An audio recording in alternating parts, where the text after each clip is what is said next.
Good morning again. So today I will deal with Unit 6, okay, which is called Worked on Writing. Take the reference, of course, is How to Teach Writing, Unit 6. Okay, and concerning the outline, I'm going to talk about the following aspects. Okay, so as I told you before I start my lecture, I'm going to focus on practical aspects, and tips for how you can proceed with teaching writing. And you know that teaching writing sometimes, not sometimes, but many times is one of the toughest skills to teach. That's why you can notice that many teachers don't do it in the class and just usually give it as a kind of homework. Okay, because it's time consuming, because it needs a lot of work, okay? And also, not only for the teachers, but also for the students.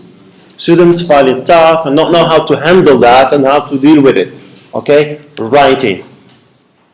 So, in this lecture today, I'm going to show you some of the practical tips how you can teach writing in class, okay? How you can teach writing. So the things I'm going to talk about is, first of all, come back to the idea of process. You have spoken with Richard about process writing and the process of writing.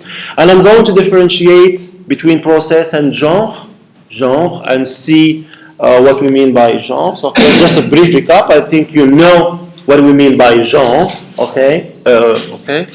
So we will have a look at the relationship between the two, okay? And how to deal with writing in relation to this. Should I, as a teacher, just focus on the process? Or should I, as a teacher, focus on showing the students the characteristics of the different genres before going into the writing process?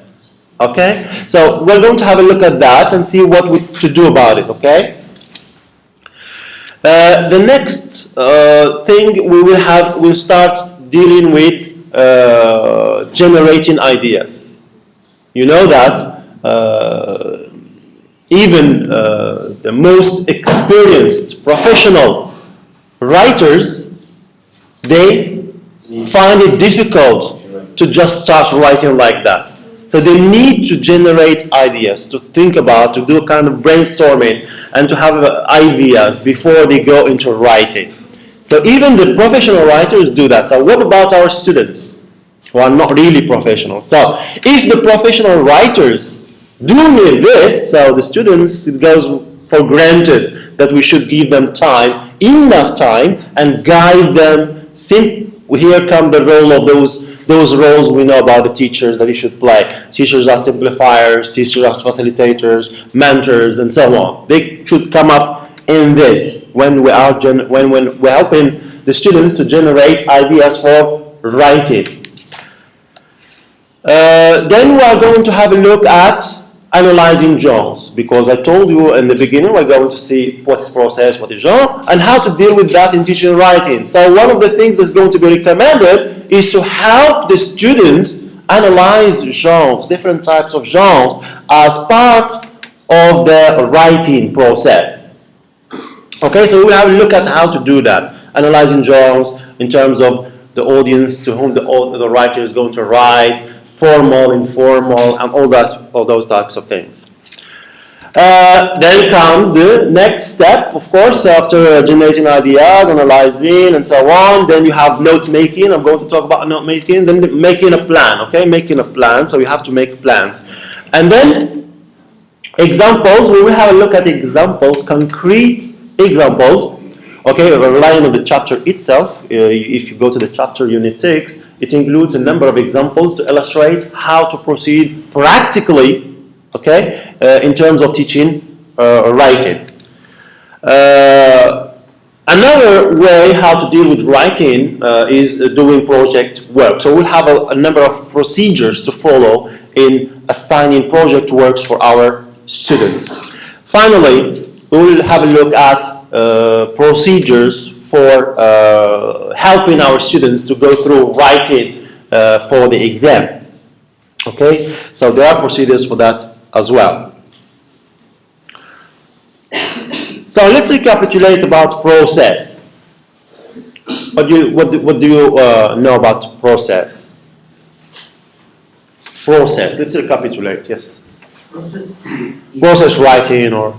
Process writing is writing, but not directly from the beginning, but following a certain sequence steps in order to arrive in the end to a certain product. What are these steps?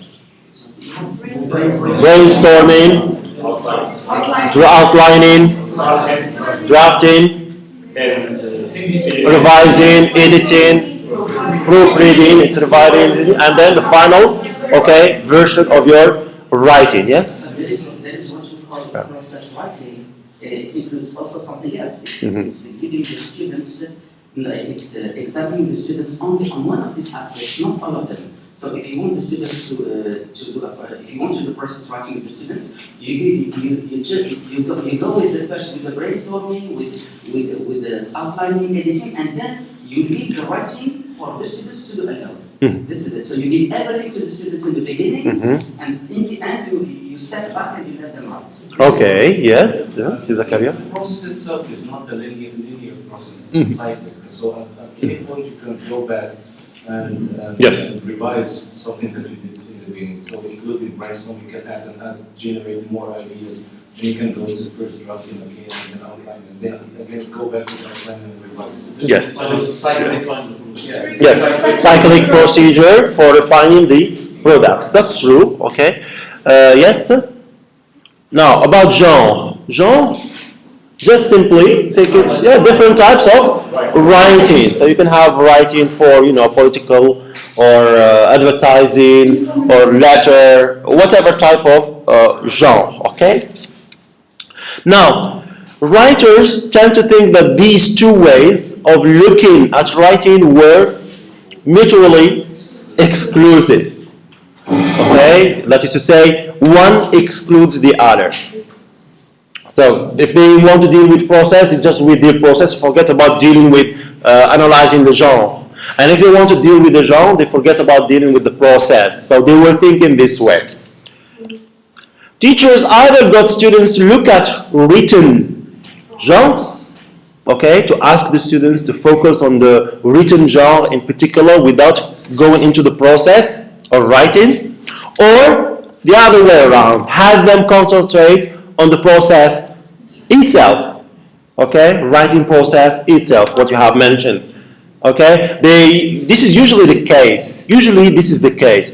Teachers tend to focus on process and the different stages in the process of writing, and forget about dealing with the characteristics of the genre that they are asking the students to do. So they do with brainstorming, then outlining, and then generating ideas, outlining, and then drafting, and so on. But they forget about dealing with the characteristics of the genre. That is to say, is this kind of writing I'm asking the students should be targeting like a formal audience or an informal audience? They forget about dealing with those issues. So you can find teachers either way or the other way. Okay?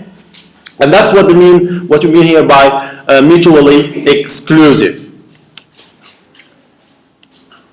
Yet, there is no good reason why this should be the case. That is to say, they should be complementary. They should be complementary.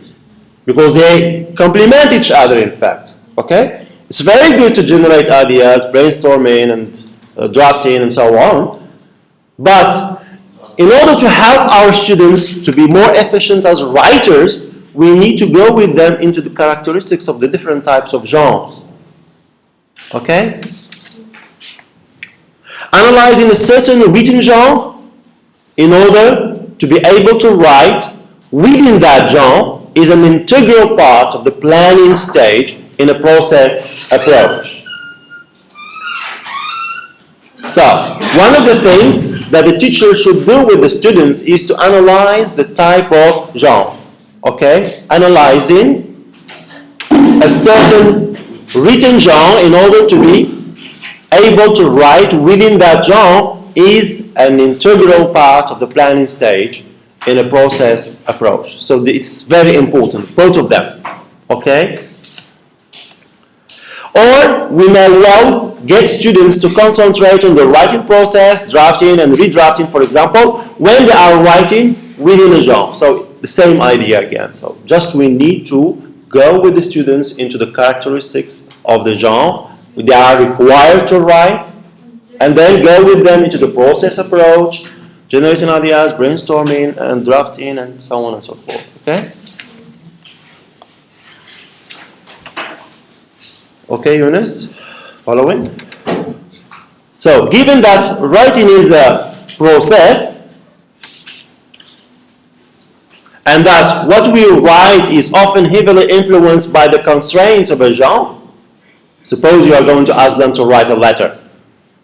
Right? Usually we ask the students to do this, to write letters. Yeah, very good. You can do with them the brainstorming, ideas, and then drafting. But then you have to go with them into the characteristics of this genre. Where do we put the destination? Where do we put the receiver's information, the sender's information? Where do we put the salutation? Where do we put the ending closer, and so on? So we have to go and the type of language used. So if you are writing a letter for your friend, it should be informal. If you are writing a letter for a business, or you should be formal. Okay? So what the write is often heavily influenced by the constraints of the genre. So that's why we should go with the students into the characteristics and analyzing the genre. Okay, it should be part of the activities that you deal with when you are teaching writing. Then these elements have to be present in writing learning activities. So this one I just said now. They should be present, part of the activities that you are teaching. Okay. That is to say, you will have to include, I'm going to go into the details how to do that, but just to anticipate that, you have to do something like an activity. What do you understand? Like questions, asking the student questions. What kind of language do you notice? Is it formal or informal? Things like this. Building the writing habit is extremely important. That's why, of course, we should deal with that. But without looking at examples of different genres to see how they are constructed, and without becoming used to drafting and redrafting, students are unlikely to become effective writers. So you have to deal with all of that. Okay? So writing is important, you should deal with writing. And then if you don't look at examples, analyzing the genres, and if you don't do, for example, like the process approach for writing, that is say you do one without the other, there's something missing for the students to improve, okay, themselves.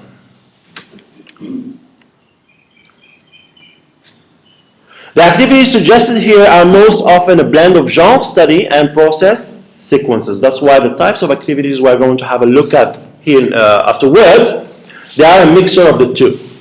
There is no exclusion, right? If incorporated with sentence and paragraph writing, okay, because this is in chapter 4 in the same book. Each chapter focuses on types of activities and for writing. Habit building writing, chapter 5. Students are most likely to emerge as competent writers. So if you do all that with the students, so most likely they will be better. They will be better in writing, in their writing. 3 key first stages in process genre. So within this framework of this approach, where you include both kinds of things like genre and process, there are 3 key first stages. First, writing lessons, generation of ideas. Okay. The study of individual genres and the planning of texts. So within the framework of this inclusive approach of both process approach and genres, analyzing genres, there are 3 types of stages to follow in teaching writing. First is generation of ideas, and here I'm starting already the tips for doing that, the practical aspects of teaching writing. Generation of ideas, the study or the analysis of individual genres, whatever genre. So whenever you are asking the students to do a kind of writing related to a kind of genre, so you go with them into the analysis of that genre. And then planning of text. And here comes the process, okay? So the first thing is generating ideas. Let me just make sure that it's being recorded. Okay. So generating ideas. So let's have a kind of, okay, interactive approach for our class today, more than I did last time. What are the ways you think you can use for generating ideas? And focus on writing, okay? You can do the same with every skill, but with focus more on genre. Yes, Said. One of the categories of generating ideas is the brainstorming session. Okay. Where you, the teacher, for example, draw a certain mind map on the blackboard, and you ask students to generate any ideas related to a certain topic. Okay, so brainstorming using mind map on the board, right? Okay. Let me get my pages here. Okay, pages.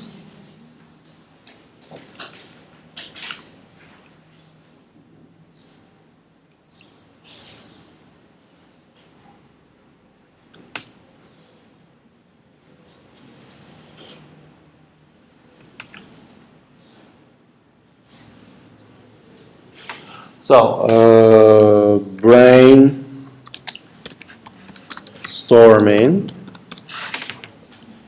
okay, using mind maps on the board. Okay, so let me make this bigger. Okay, okay, 18. Okay, good. Yes? Students may work in platform in groups. Students may write, for example, the topic on the board, giving students time to reflect upon it. Okay, with the topic on the board, we have to write on the board, because on board has a different meaning. And then to reflection. Reflection. Yes, reflection via discussion or yes, خلاص just support reflection. Yes, reflection and note making. Okay, note making. We're going to have a look at note making later on. Okay, so this kind of brainstorming using, okay, because you have pairs and you have groups, we should include here discussion and reflection. Yes, do you agree with me?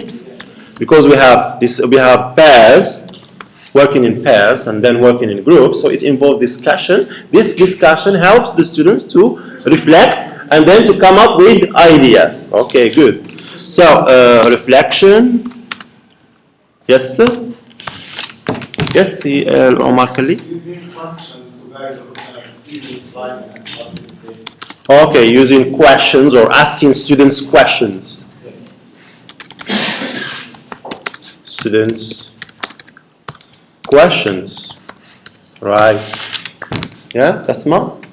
Some collaborative activities where students generate ideas and they discuss different Collaborative activities, okay, to generate ideas, okay, and then collaborative ideas, so you have discussion, etc., and then you have ideas. Yes? Maybe we can use, for example, visuals, like pictures to generate. Yes, use visuals. Okay, very good. Yes, use visuals. Okay, use visuals. Of course, when we talk about visuals, we have pictures, you know, videos, different types of visuals. Yes, see Zakaria, and then I'll go to the right. The topic of the writing, because sometimes the topic may lead itself to generating a lot of ideas. Like, for example, in the book we are talking about most of the topics that really help in writing are the topics of for and against. Mm-hmm. So Yeah, we're going to have a look at for and against. documentation and Yes, selecting the topic and then discussing it in terms of for and against arguments. Yes, yes? And also you can show your students sample of writing that are written by students before. Okay, using samples. Okay, using samples of writing.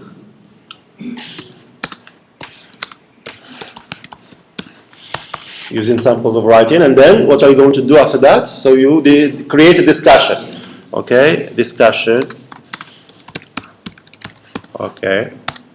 Yes? Yes, Yunus? Especially when writing something, I noticed like compositions. Mhm. We did a topic that is like controversial between. Yes, yes. Everyone tries to defend its own. We will have a look at the for and against. It's all in itself one component of this lecture today. Yes, Sophia? What is it? What do you mean by using samples of writing? Samples, what do you mean? أبو الحسن. Kinds of multiple letters, for example, and writing. It has to do with the topic. Yeah, with the topic. It's usually done with the first levels, for example. We give like the ninth grade or the first year in the lycée. They give them, for example, a letter, and they tell them you're writing the same letter, but you speak about Morocco, don't speak about another. Yes, okay. Yes, good. It's a kind of model, okay? Using samples of writing discussion. These serve as a model and then serve as a way of generating, via discussion, but for these generating ideas. Yes? Sometimes students are also provided with some key expressions to use. Okay, provide key expressions. Okay, okay. This is we have to discuss. So I'm just jotting down your ideas. Okay, some of them, many of them are pertinent, but some are not really pertinent. We will see how. Yes. Okay. Any other ideas for generating? Generating ideas. Okay. What about, for example, if you give students a topic in advance, so they can go on the feedback and read about it? That's it. Yeah, for sure. It's a kind of project. Yeah, it can be not necessarily project work, but you just give them. Yes, next week we will be talking about whatever topic. You can even give them questions to help guide them. Okay, and then they go and look for information or as a kind of brainstorming done outside. Okay, the class. Yes. We should just know that in the Moroccan secondary and high schools, the writing comes usually at the end of the unit. Why? In order for the students, in order to get a certain amount of vocabulary in the reading and to get certain structures in grammar, to get certain expressions in functions and so on. And ideas. Yes, and ideas about the topic, about the general scheme, and then the writing comes in the end. That's right. That's right. That's right. Yes. If you go through the textbooks for teaching English, you are going to notice that all of them, they are structured in exactly the same way. They start with a kind of like discussion about the topic of the unit, and then they go through vocabulary or go through grammar functions, and then comes listening or whatever, and then all of these things, they serve the different types of functions. The first one, they have the ideas, enough ideas. You have been doing the brainstorming since the beginning of the lesson and the unit, and then you have the vocabulary. The students have the vocabulary, the enough vocabulary and expressions. Okay, and then you have the grammar, necessary grammar for grammatical structure, and then they are quite well equipped for going into writing. Okay, so the textbooks in themselves, they are organized in such a way to help generate ideas from the very beginning. That's very good remark. Even in history, sometimes usually you sometimes find that the topic of writing is related to the topic of the comprehension. Yeah. Usually, it's you have one topic throughout the whole unit.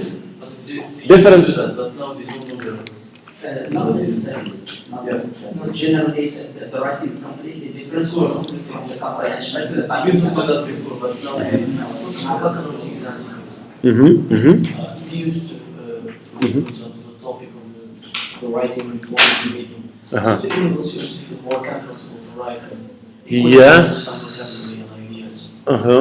Yeah. For this level, it might be okay. It's okay. But for the first year, for beginner levels, they need to be really guided. Okay, throughout the writing. So students need to be given opportunities and time to think. Okay, generate ideas, and to plan what they are going to write. This is true of different types of writing, genres: narrative writing, discursive writing, report writing, formal letter writing, and publicity materials such as advertisements and posters. So they need to be guided. They need to be given enough time to think. See Omar Taqi, and then enough time to generate ideas and to plan what they are going to write. Okay?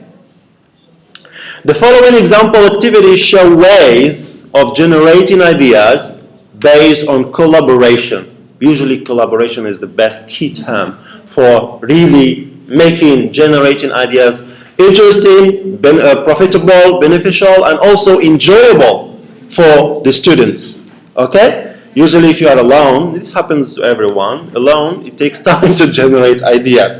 But when you are in a group, it is fun, entertaining, it's enjoyable, and it's quick, it's efficient, right? So the following examples, activities show ways of generating ideas based on collaboration to make this more enjoyable and productive, okay? The first way is called the buzz group. This idea of buzz terminology, a term that is becoming very common these days. Buzz group, okay? Any ideas about what we mean by buzz group? I think acting and moving. Uh-huh. Moving and acting. Yeah. Moving and acting. Yeah. Yes, like drama.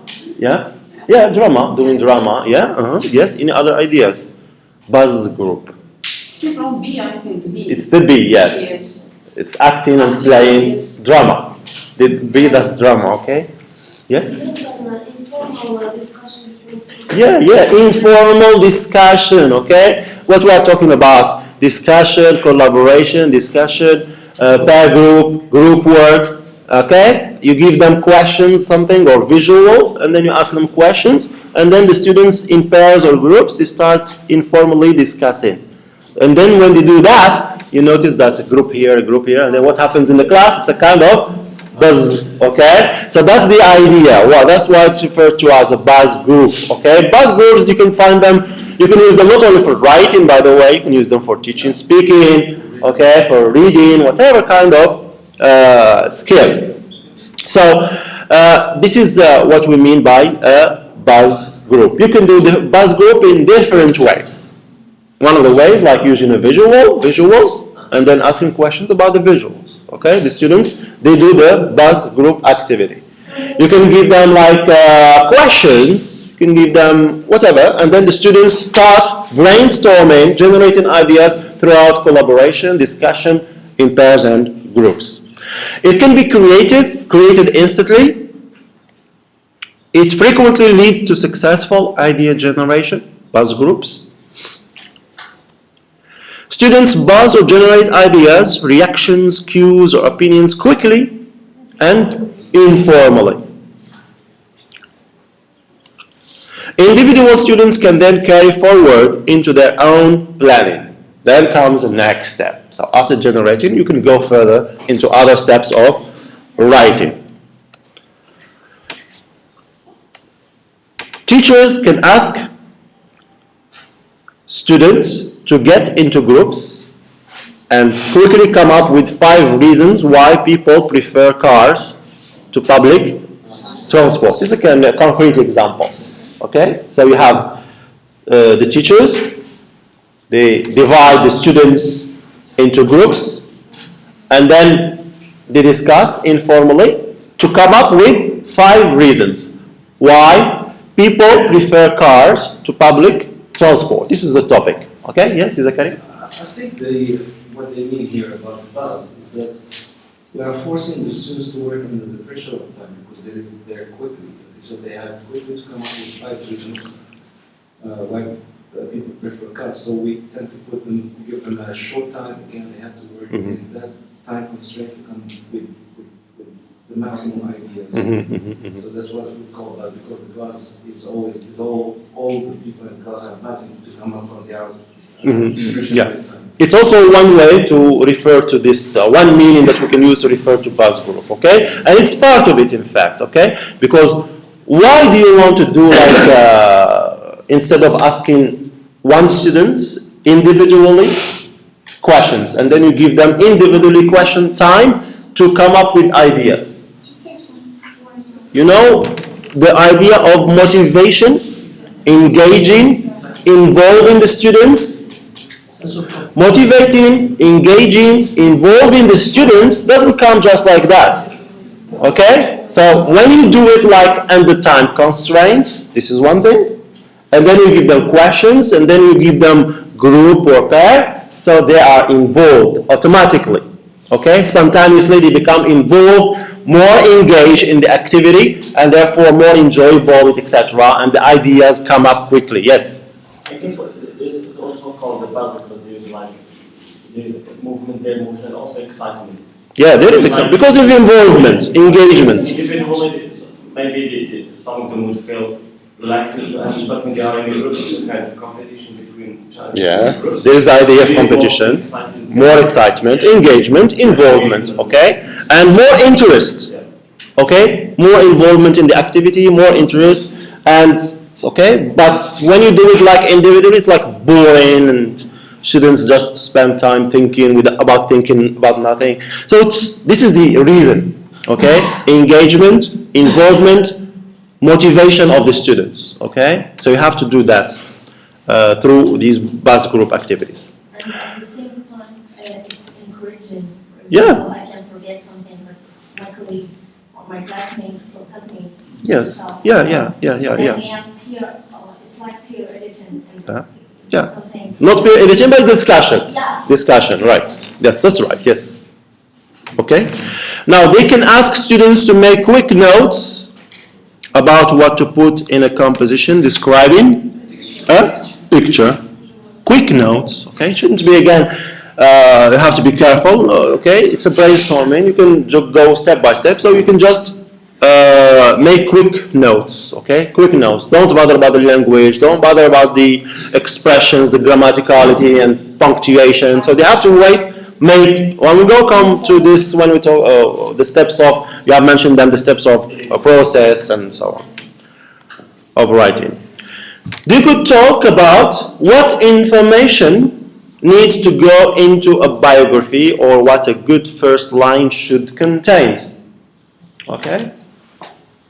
What information, okay, discussion, the ideas, and then what could be the most suitable first line, okay, first sentence, first expression to start with the writing, okay? They can also ask them to go through this in discussion, okay? Another way, so it's included, in fact, these are not separated ways, they are all together in the same, okay? Because when you do buzz groups, you're doing individual pair, you're doing pair and group work, okay? A more elaborate version of the buzz group is called pyramid planning, okay, by Jisia Edge. It's a kind of stages. It's in pyramid, you know what is pyramid, okay? Pyramid planning, it involves stages, okay? Here, the students, yes, there's hierarchy. Here the students think about a topic individually. Okay, give them the topic and then you ask them to think about it individually. And then discuss it in pairs. It's kind of stages. That's what I'm talking about, stages. Progressive stages. Okay, taking the students progressively into the writing. So think about the topic individually. And then whatever ideas, maybe you note them, and then go into discussion in pairs. and then in groups. Because when you're going to do the discussion in pairs, you're going to take one student from this pair, another student from that pair, another student from that pair, and then they form a group. And the same thing with the others. Okay, so they have benefited individually, they have benefited in terms of in pairs, they have come up with ideas, and then they're going to benefit more when they bring the others from the other students. This is the idea of pyramid planning. During this, teachers might go around helping them with suggestions about the topic. This is very important. It should be existing throughout the teaching process. Mentoring, supervising, facilitating, simplifying, correcting, helping, and so on, okay? Afterwards, I have already explained that, but I'm just repeating it. After the individual pair, the students are put in pairs to discuss what they think need to be included in their composition. So after the individual brainstorming, they go into pairs and then do the discussion. After talking in pairs, after discussion in pairs, groups are formed with each member of the group coming from a different pair. You understand this? I'll explain to you. For example, there is Khadija and Ahlam pair, Sumia and Yasin pair, and so on. So they discuss after the individual. Then when they finished, I'm going to ask Halima, Ahlam, to go with Rahma and to go with Brahim. And then I'm going to ask Khadija to go with Aziz and to go with Omar Kali.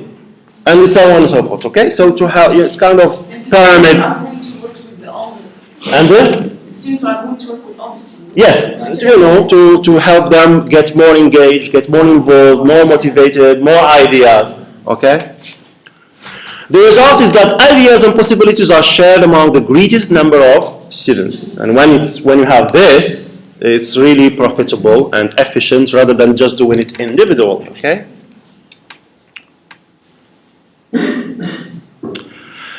By the time the teacher asks students to report back on their ideas, everyone has had the opportunity not only to make suggestions, but also to have their imagination stimulated. This is this is the secret behind this. Okay, their imagination stimulated by the suggestion of others. Okay, their ideas are, or imagination is stimulated. So it's kind of biological. Okay, remember last time when we talked about memory, there are ways how you can trigger your memory to work more efficiently. So it's like biological. The same thing in terms of ideas. You trigger biological things there, and then what is this biology? It's not biological, but it's part of the biology. It's the imagination. Okay, and then when you trigger, you cause the imagination to work. It comes better ideas. Okay. Then the other kind of activity could be kind of separate activity, whole group discussion. Student might need help not only with generating ideas but also with thinking of appropriate vocabulary. Okay, so you're going further into this. Now go into the stage of language, focusing on language. This kind of whole group preparation, discussing issues, eliciting and sharing useful words and grammar, getting students engaged in the activity is very useful. It could be also part of the generating ideas. You can go further, especially with advanced level students, intermediate to advanced level students. You can go into this, from the very beginning. Then, of course, so this is the generating, ideas, Now, we haven't yet talked about genre, We're going to come up to, so far we're just talking about the process, The different stages in the process of writing.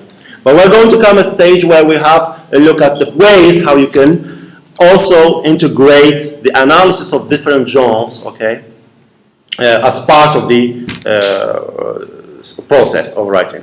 Note making. Let me ask you here a few questions about note making. What are the ways you know about note making?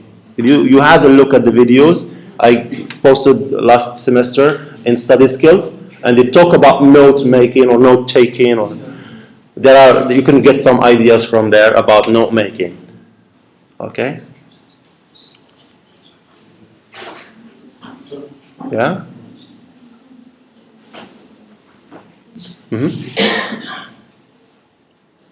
Note making. Yes, Ikram? I guess to this stage, students try to jot down mainly the most important ideas or cues. This is exactly what it means. So note making, it means this. You just jot down the ideas that come to your mind. So, but what I'm asking you here is the how. There are approaches, different ways how you can do note making. Okay? Yes, Ait Madani? Abu Hassan? Maybe you can use acronyms and. Yes, acronyms, yes. Yes. Sophia? Abbreviations. Abbreviations, it's part of it. There is a use of mnemonics. Mnemonics, yes. Yes. Use a certain template. Template, yes. Where you have in the margins, you write some keywords. You write the main ideas.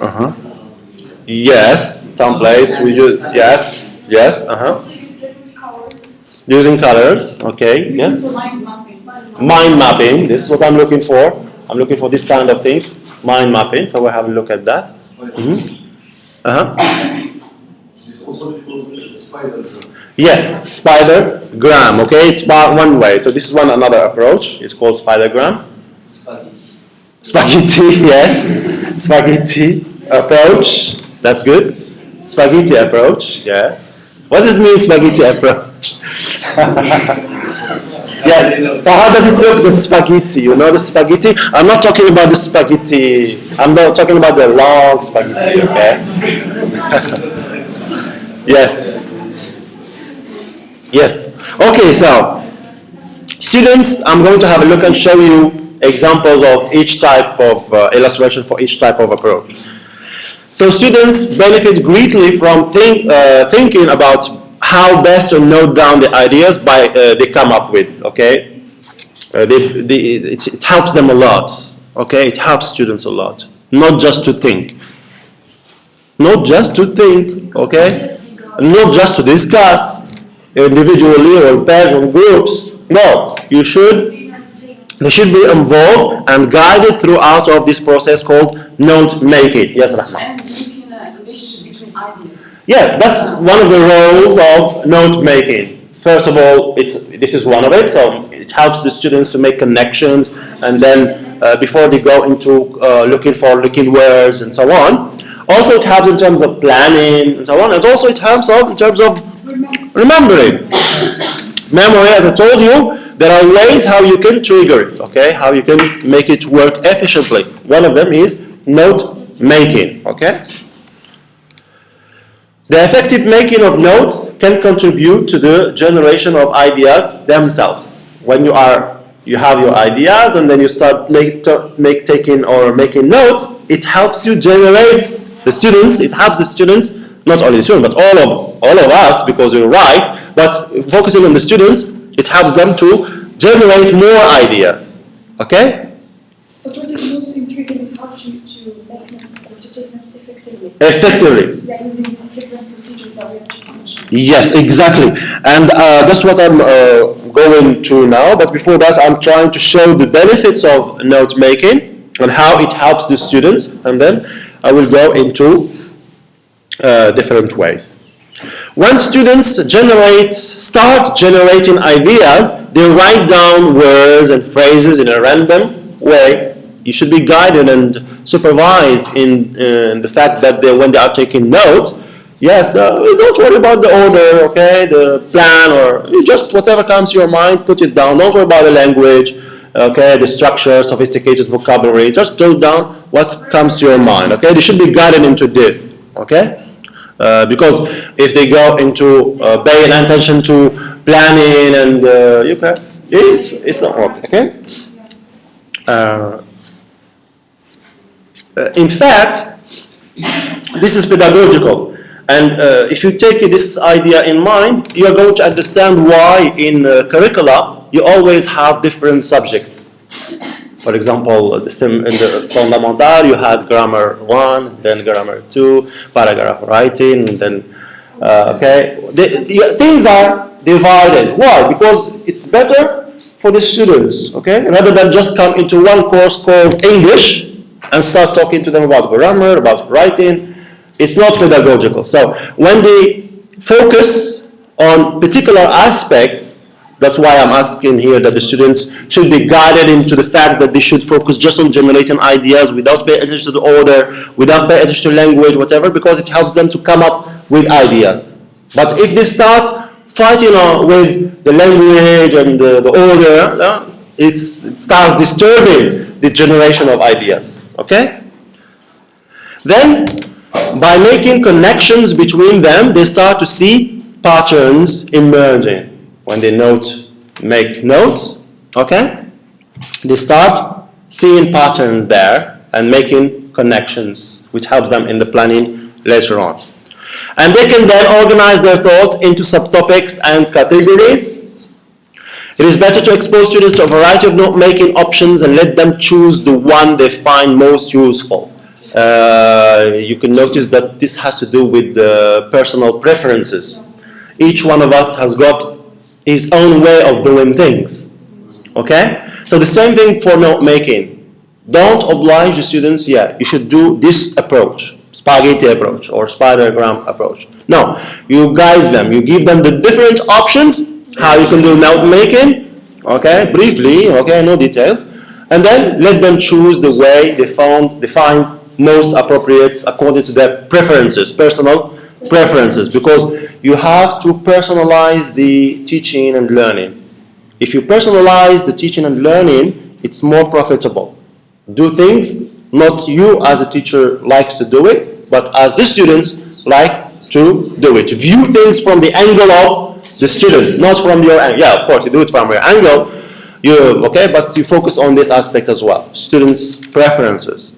So, different ways of doing that. So you have the spaghetti approach.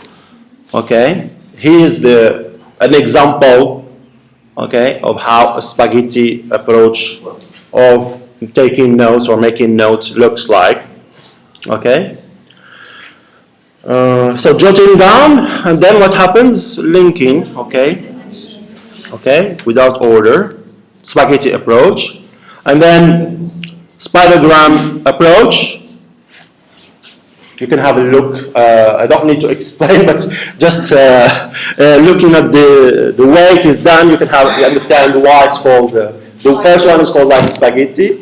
There aren't a lot of interconnections, okay. But this one like spider house, okay. Lots of connections, and you focus on words. Words here. You focus on the words, and then making the connections between words and phrases, okay. Have a look again. This one, another characteristic of the spaghetti approach is the fact that you have expressions almost like sentences. And then not very much words. It's mostly the other one. Yes, it focuses more on just words, phrases, maximum. No sentences. Okay, and then making the linkages. Okay, between all those components. Last approach, order points like an outline. Okay, so outline. You know what it means, an outline. So you have separate ideas, phrases, okay, and then you organize them into ordered points. So these are the different ways how we can make notes. Okay. Good. So for and again. So now we continue with activities for okay. We're going to come to Jean. Yes, we're starting Jean here, but we continue at the same time talking about activities for and against. Now you have topics, and you want to do like an argumentative type of writing. What could be the way how you can handle going through this for and against? Yes, Nadia. The teacher can On the board. divide it into Very good. Yes. Yes. Yes. Very good. ask students to go randomly into the board and write anything either or. Yes. Yes. Very good. That's one way how to do that. Yes. For example, you can divide the class into two groups. Yes. Two groups, and you just ask the group to be concerned with the For. reasons for and then against, and then you discuss and substantiate. Okay, good. And then we can be complemented this way. You divide the board as well into two parts, for and against, and the students who are for, they one, they come and write down for arguments, and then the other group the same thing for against. Yes, it's Madan Abullah Hassan. One good way is to put students in real situation. For example, you are speaking about smoking, for example. You put them in a real situation. Yes. Yes. Okay. Opinion about the topic, and they ask their opinion whether they are for. Yes, okay, good. So you give them the situation, okay, but not put them in the situation. But just describe the situation and then, yes, come up with arguments for. Yes. The idea is not to examples. Yeah. You can't ask students to be for smoking. Yeah. So that To choose topics that are interesting, for example. Yeah. That can. Yeah. I'm not smoking. Or drugs. Yes. Yeah. So we have to be. This is one thing we have to be careful about when dealing with writing topics, selecting topics, and also helping the students by giving them really limited topics. Okay, this is another character. Instead of this, in addition to the fact that we have to be careful about the kind of topic, but also giving them limited topics. You don't give them like general topics, just even smoking, even drugs, and then you have to help them focus. Okay? Yes, Yasin? Yeah, well, one of the ways I personally like to do when I'm doing fun against is, like for example, the board I write plus, which stands for and minus for against, because like students here need to, if they are against, they need to focus on the minus, the negative side of the thing, and then for they have like this function, the plus. So this way they grasp it easily. If they are against, they have to focus on the negative side of something. Using the symbol plus, minus. Yeah, because sometimes they have a topic, okay, which, this, like when they are talking about something, if we take the engine for example, they are like, there's a negative side and the positive side. But before you have to focus on the positive side of the internet. So, this way they focus. Yes, you have to divide the students. Group of students is for, another one is against, and then they come up with ideas, and then you jot them down on the board, dividing the board as well. This is the usual kind of way we tend to do that. Okay, yes? What about having kind of group play between two students, for example? One studies for against certain phenomena, for example, and other students start asking both two students who did asking the question why you are this, why you are this. Yeah. Role plays, yeah. It's more speaking, right? And we can use speaking again to generate ideas for writing. Yeah, role play is used for speaking, but you can do it for writing, for generating ideas. Yeah. Yeah. Yes. Yeah.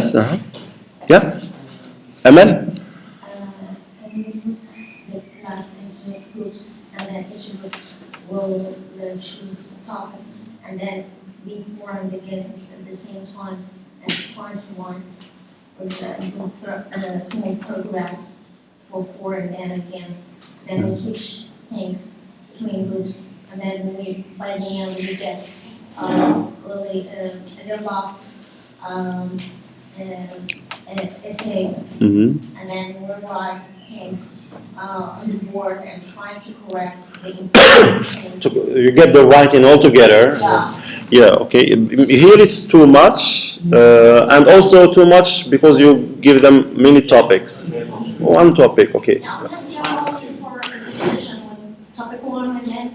Yeah. So one topic, okay. The same session. Yeah. Because if we give one topic, it seems to be boring. For example, for 30 minutes. But it's too much for the discussion and for the work. It's too much. Too much. You have to do it like one topic. It will be something good. No, it won't be good because the students will be lost. You have too many things to do there. Okay, if you give them this one drugs, this one pollution, this one internet, this one teaching, It's too much. It's a lot of work. It's a lot of work for the students. You have to do it from the angle. For you, maybe you can handle all of that. You have mature brain, and then it's fine. But with the students, you have to do things like separately, step by step, progressively, and you have to select and limit. Okay? Yes. Because it's the group who is going to choose, not me.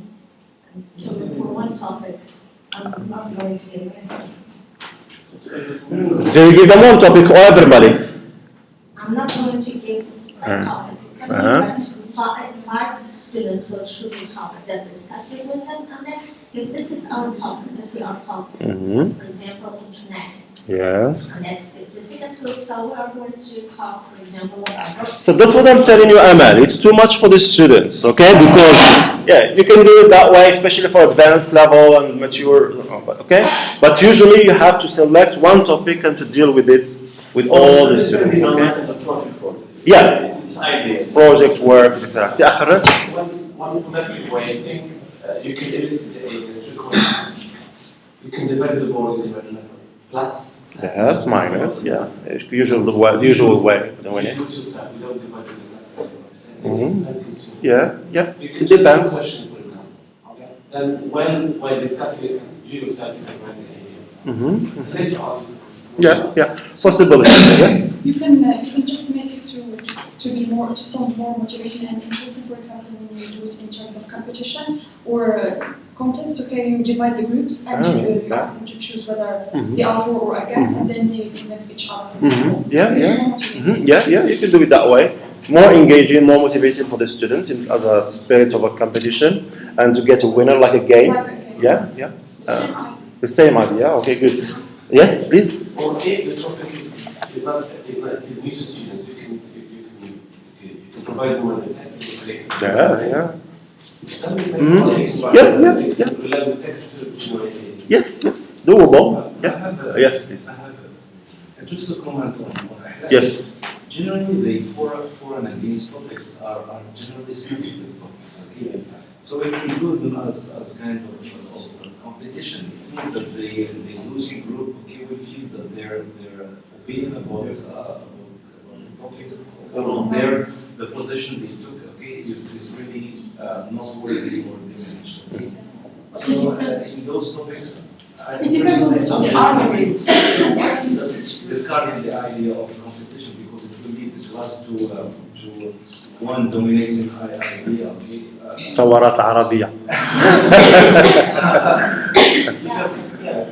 Just respecting both opinions, okay, and no, yeah, I agree with you. Yeah, it's yes. Yeah.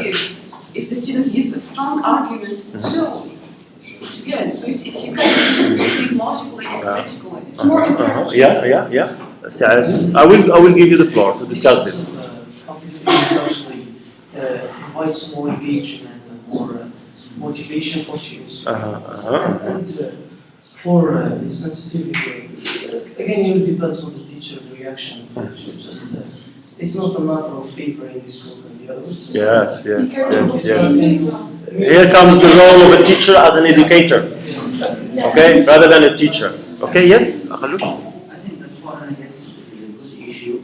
At the beginning with this competition, it's not a real problem because what we want in the end is to find a compromise between the two. So part of what is being taught in for and against writing or for and against text in general is to try to develop a certain neutrality towards topic, not necessarily. Okay, I might believe myself to be for, but I should leave some floor of respect to those people who are. Yes. It's just like it's a kind of civic education. We're talking about civic education here, okay? Civic education in the sense that, yes, there is this sensitivity, yes, and the students, yeah, but some of the topics, for example, that you tackle in for and against are topics that are even debatable in the community. Like, for example, like sometimes even like bribery, like even bribery is bad. Like for example, campaign punishment. There is no final. Yes. Decision Yep. about it. It's up to the teacher to choose the adequate topic. Yeah. So to be debatable for. Say for example, one group has won the competition, and that's the is it going to be the final decision? So what about the opinions of other students who are, for example, for or against the law? But still, it's become the role of the teacher. Food for discussion. Here there is this idea of the teacher role as educator, civic education. It's an opportunity for the teacher to teach the students civic education, how to be democratic and to accept the other. It's an opportunity, in spite of the sensitivity of the issues or whatever topic, okay? There was one other point, which is that when you are using like the spirit of competition in this kind of foreign gas topics, it's what you are doing that you have to show the students that we are doing this, not the fact that we want to show the winner, but to develop in the students the argumentative skill. That's the idea, okay? Not the fact that you can be the winner this time, but next time you will be the loser. It depends on your argumentative skills. So the purpose here, this is the purpose, civic education, and the purpose is not the winner, just one way of playing around the kind of topics and helping the students be engaged, motivated, and interested in the topic. But then you have to shape that. You have to shape that, educate the students, yes, accept the others. We have to learn about rules about democracy. You can bring them stuff about how to accept other things like that, okay? Yes? And actually, by the end of such activities, for and against, usually students ask the teacher, what's your opinion about this? Yes. Yeah, so usually they are curious to know your opinion about the teacher, yeah. Yeah, it's normal, you know. Don't take it like something should be avoided because, yeah, it's true, sensitive, but we have to teach our students and ourselves as well. Huh? It's something we always fall in sometimes, especially when it's talking about sensitive issue. You are sitting with somebody and it tells you there is no God, or somebody, and it's for you. You tend to be, and then you start to. But we have to learn ourselves, and we have to teach our students how to be democratic and how to argue. Okay, and when it reaches a point where it's no use, just stop it. Okay, so we have to teach our students. Yeah, that's we have to educate the students about this. Now, these activities make students think. Okay. They provide them with the ideas and words they will need to complete their written tasks. The benefits first of all. So students will benefit first by analyzing the genre before writing within it. So already starting the analysis of genre. So what kind of things you are going to use. Usually you are going to use argumentative arguments rather than description or rather whatever. So generating ideas, note making. So one way, this is one example, okay? You are going to write about ads. They are to write an advertisement, okay? Ads, of course, you know it means advertisements. So audience, understanding the relationship between the intended audience and the layout and language choice of the writer will help students when they come to write their own pieces. So you can provide them with example, a text. You can bring a text, okay? An example of a poster, an example of a leaflet, an example of an advertisement in general, and then ask them these questions. You have their questions, so they're okay. So answer the following questions about the advertisement you are reading. Meaning, what is being advertised? Who do you think the advertisement is aimed at? What's the main message about the product or service? So here, what are you doing? You are helping the students to analyze the genre. So we're getting a bit away from the steps and the stages of the writing process, okay? What captions are included in the advertisement? How effective are they? What visual material does the advertisement use? Because we are talking about advertisements and we know that they use visuals, a lot of visuals, okay? So you make them look at this, okay? It's one of the main characteristics of this genre. Is this a good advertisement? Why? So that's another question. Then language, the construction. It's one other component that is in part of analyzing the genre. What vocabulary describes the product or service? What form do the captions take? What verb tenses are used? Why? what words or phrases are new to you, what is the structure of the advertisement, caption, description, story, background, etc. So you go with the students into the analysis of the genre, and it's also part of starting when you're talking about for and against, okay? And Yes, please. The answer to this question that are going to be achieved. Are going to be? Yes. So they should consult it before they start making the lesson. Yes. Yeah. Yeah, you can do that, and then the answers, based on the answer, you may come up with a checklist that they can use for evaluating their work before submitting it. Yes, a good idea. Somebody raising? Okay. Teachers can ask students to analyze example text either before, during, or after an idea generation phase. So, talking about the fact that they should be complementary. Okay, we shouldn't exclude. One shouldn't exclude the other. So, they could be complementary, and you can do the analysis of the genre at any stage you wish. You can do it before, you can do it during, or after the generation of ideas. Okay. This helps students to gain insights into how text is constructed, how the text is constructed. Poster is different from a letter, is different from a CV, okay? Is different from an argumentative composition, okay?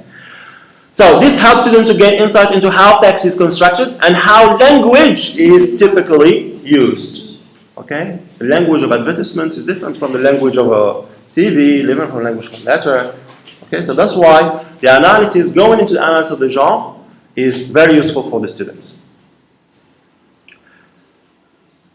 Generating ideas and analyzing genres are all part of the planning process.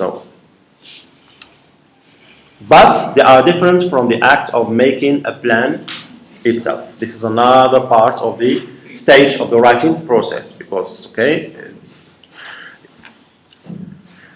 it is here that students decide what order to put their ideas, let's say in planning. And now we are going into another phase of the writing process, going into planning. It is here that students decide what order to put their ideas in and how to present their information. Are they going to present their information, for example, when talking about for and against? You know, that's for and against. You can do the organization of your outline and your ideas in different ways. You can start from least important idea to most important idea, or you can do it the other way around, most important to least important. Okay, there are different ways how you can organize, so you have to help the students throughout this planning process as well. Okay, so anybody can read this, maybe somebody who's near, so that's Ahlam. For and against, we have seen how students can group opinions in for and against columns when they are planning a discursive essay. Once they have done this, we can ask them how they wish to order the 4 points and how to order the against points. Do you think the most powerful argument should come first? Which is the most powerful argument in their opinion? Having decided the order of arguments on either side, they then need to decide which order for and against will be presented in and how the good position can start and how it will end. Okay, so here we are talking about planning, order. Okay, so do they think that most powerful argument should come first? Which is the most powerful argument in their opinion? Okay, so they have to handle these things and to decide. So here we are talking about planning. Then this one, can you, Khadija? Board film. When students have worked together to generate ideas, we can ask them to write them on the board or to dictate them so that we write the ideas for them. The ideas are written up in no particular order until the board is covered with words, phrases, and sentences.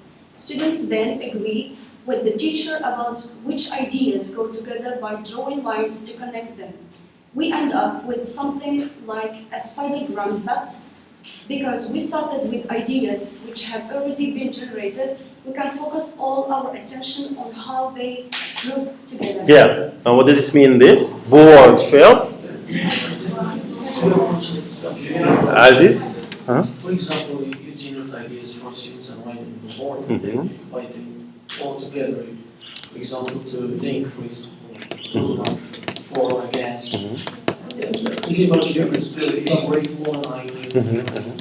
Yeah, so, yes, exactly. So what we have been talking about, instead of doing that individually or in pairs or in groups, as a whole class, with the teacher, the monitor, all that, okay, on the board. And then it's called board fill. You fill in the board fill. Instead of jotting down the ideas onto paper and so on separately, etc., you take them, jot them down, and then with the discussion of the whole group, you can make the spidergram or whatever kind of way of making notes, and then go into the discussion. Which ideas do you think should come first? Which ideas should become second, third, and so on? Then you come up with the outline. Okay, the order of. So it's done on the board. The whole work is done on the board. That's why it's called board fill. Okay. Can you read you, Anas? When students have had a chance to think of ideas, they can decide on 4 main points, which are then written out on the board. They then have to come to the board and write all the other ideas into the main idea line, unless they don't fit, in which case they can be put into special extras category at one side of the board. Once again, we are drawing attention to how ideas group together. At the end of the activity, students can decide what to do with any ideas that end up the extras column. Perhaps they need a fifth or a sixth magnet. Perhaps some of the ideas can be jettisoned without having too great an impact on the whole. Yes? Yes, what do you think? What does this mean? Here we have main idea magnets, which is the main ideas around which all the other ideas can get together. Magnets. Which can make paragraphs of the body. And then we are next with certain extra ideas. And the student that tries either to fit it with one of the magnet ideas or just let them out. Yes, that's right. Okay, so it's a kind of, yes. Just an example.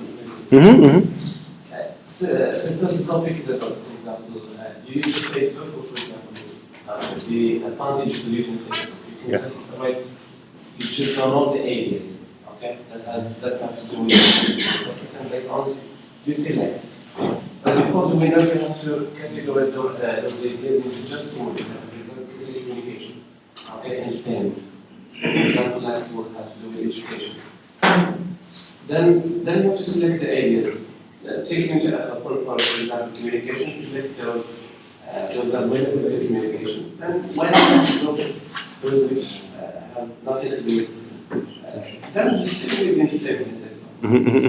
Yes, yeah, Nadia? I think it's a kind of grouping activities. So Yeah. once and Yes, yeah.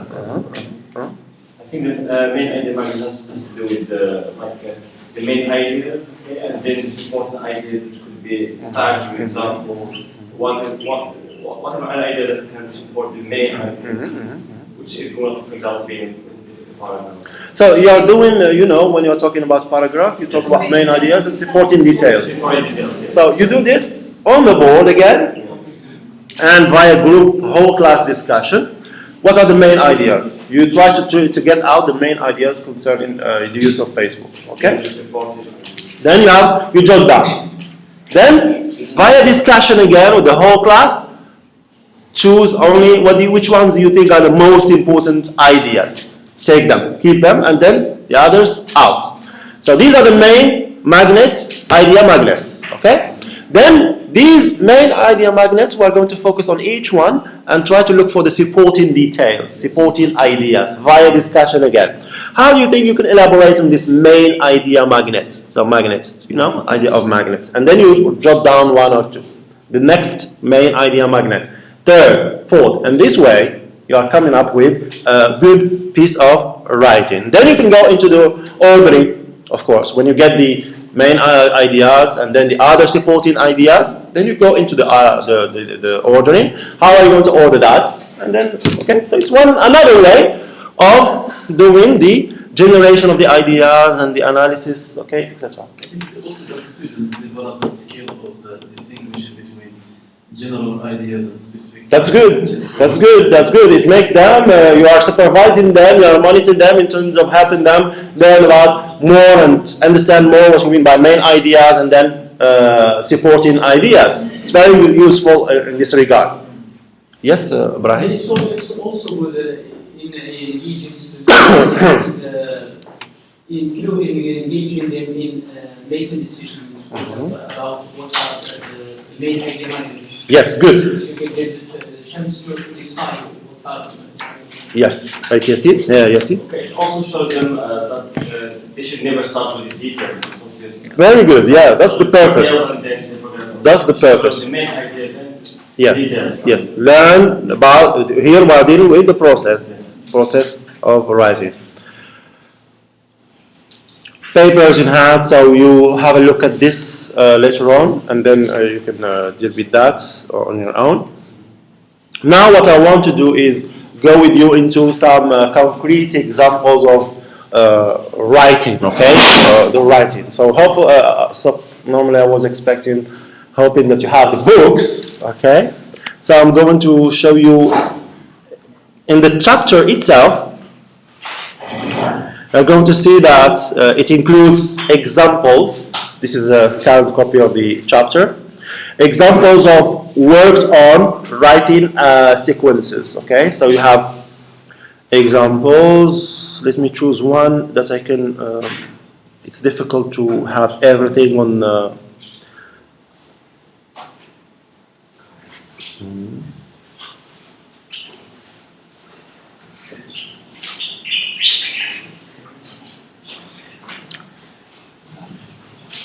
So let's have a look at this one.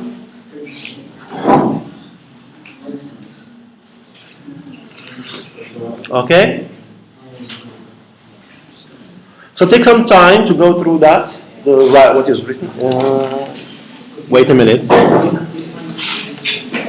Okay. Okay. Okay, good. I'm going to do that, okay? Okay.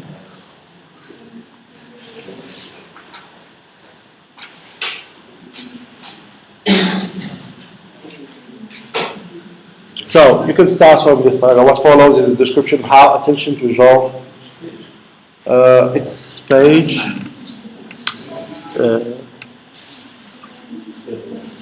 99.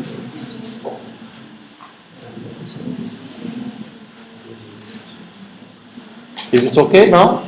It's okay, something like that. Yeah, the others, he has the book. Stage one, or yeah, you can go through the whole example if you have it on your copy of the book.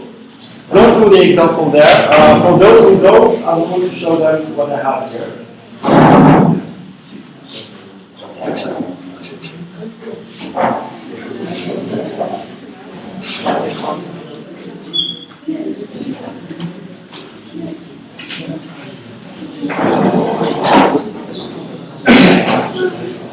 And you do that as quickly as you can. And then we discuss how this example of writing. It's page. What's the page again? Yeah, you can start from the whole example. This is what you have here. So, yes.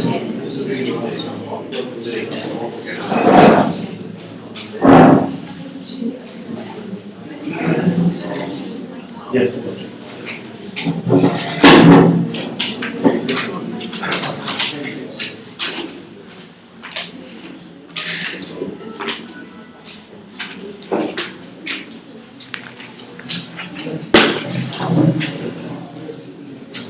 So it's like a lesson plan, right? It's like a lesson plan for teaching writing.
Okay, so let's, because of time, let's just discuss what you have taken.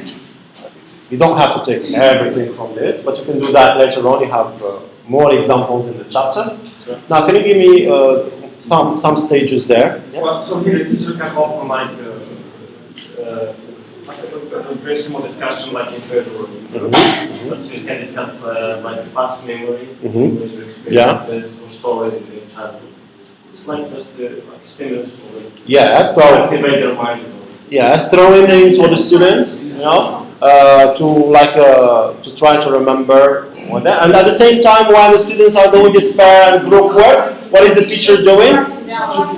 Writing his own sample sentences in relation to his own experience, okay, or her own experience. The next stage, stage 2.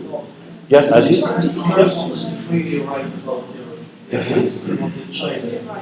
Yes. And taking the teacher sense as a model. Yes. Take yes. We already saw that writing with the elbow. So you have the example. If a student does not know what to write, he just starts writing. I don't know what to write. I don't know. And repeating it until it's habit formation. So here I'm talking about here, yeah. So yeah. Teacher also can ask students to talk about their experience. What you have, yeah. But maybe in other subjects, for example. So they can bring what they have learned in other subjects to what they are learning in. Okay, so free writing. Then yes, same stage, the same stage 2, 3. Yes, good. Go ahead. The teacher, for example, writes in the board draw a kind of diagram, cluster diagram. Okay, this is the example. You have it on your book, the following page. Yes, Glasser diagram. Okay, eliciting the answers from the students, and then the teacher starts writing the diagramming, note making. Okay. Yes, about. They use other. Another helping tool, tip for or cue given by the teacher. The teacher does it do? He gives them previous writing models. And Abullah Hassan, you talked about this in the very beginning, where you give the students models of previous writings of previous students with the same kind of topic. Okay, as a kind of helping them about the language, about ideas, about organization. So, and then together they start writing making notes on the board, okay, using these clusters. Next stage. Yes? Yes, Ikram? We have to create their own diagrams and then we have to come up with their first draft. So they do the same thing, okay, in relation to their own writing. So the ideas that they have written down about their own memories in childhood, they make notes about them and then using whatever form of approach for making notes. Okay, then just to transform the word expression into drafted into sentences like one. Yes. So here going into sentences and going into outlining, ordering. Is the beginning interesting? Does it make your own? And you go into the ordering of. So this is very quickly a snapshot of an example of practically teaching writing, the process of writing. Okay, so it includes both steps of writing and also the analysis job when you give them models. So that's a part of the analysis when you give them. The teacher gives his own sentences, etc. So let me proceed with a few more things quickly because of time. So you have another class, right? With the okay. You have another class at 10? Oh, it was cancelled. Good.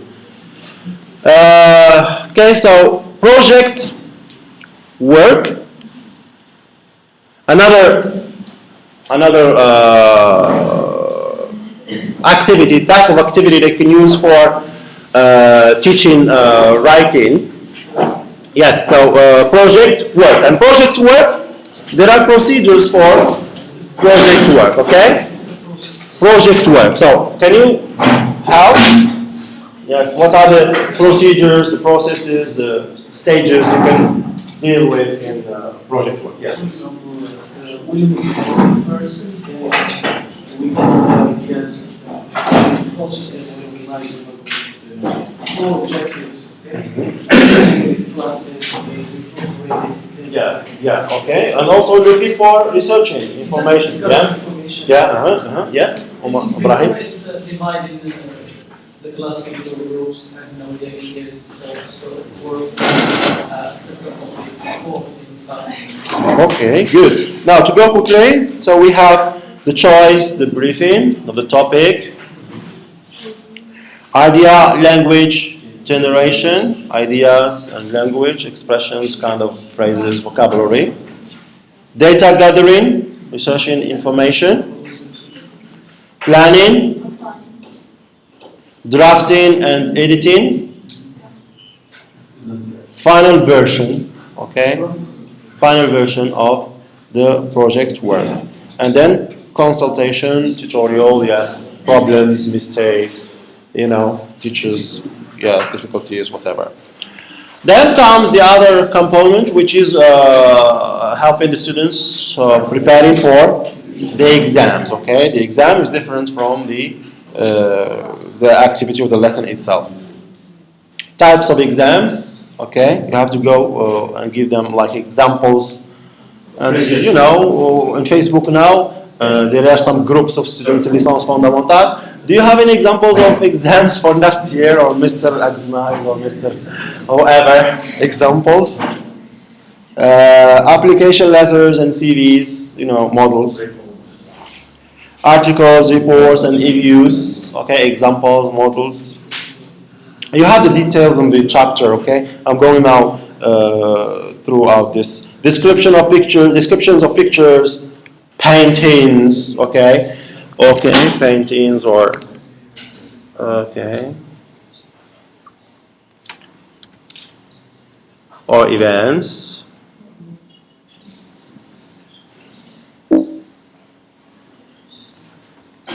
So types of exams, etc.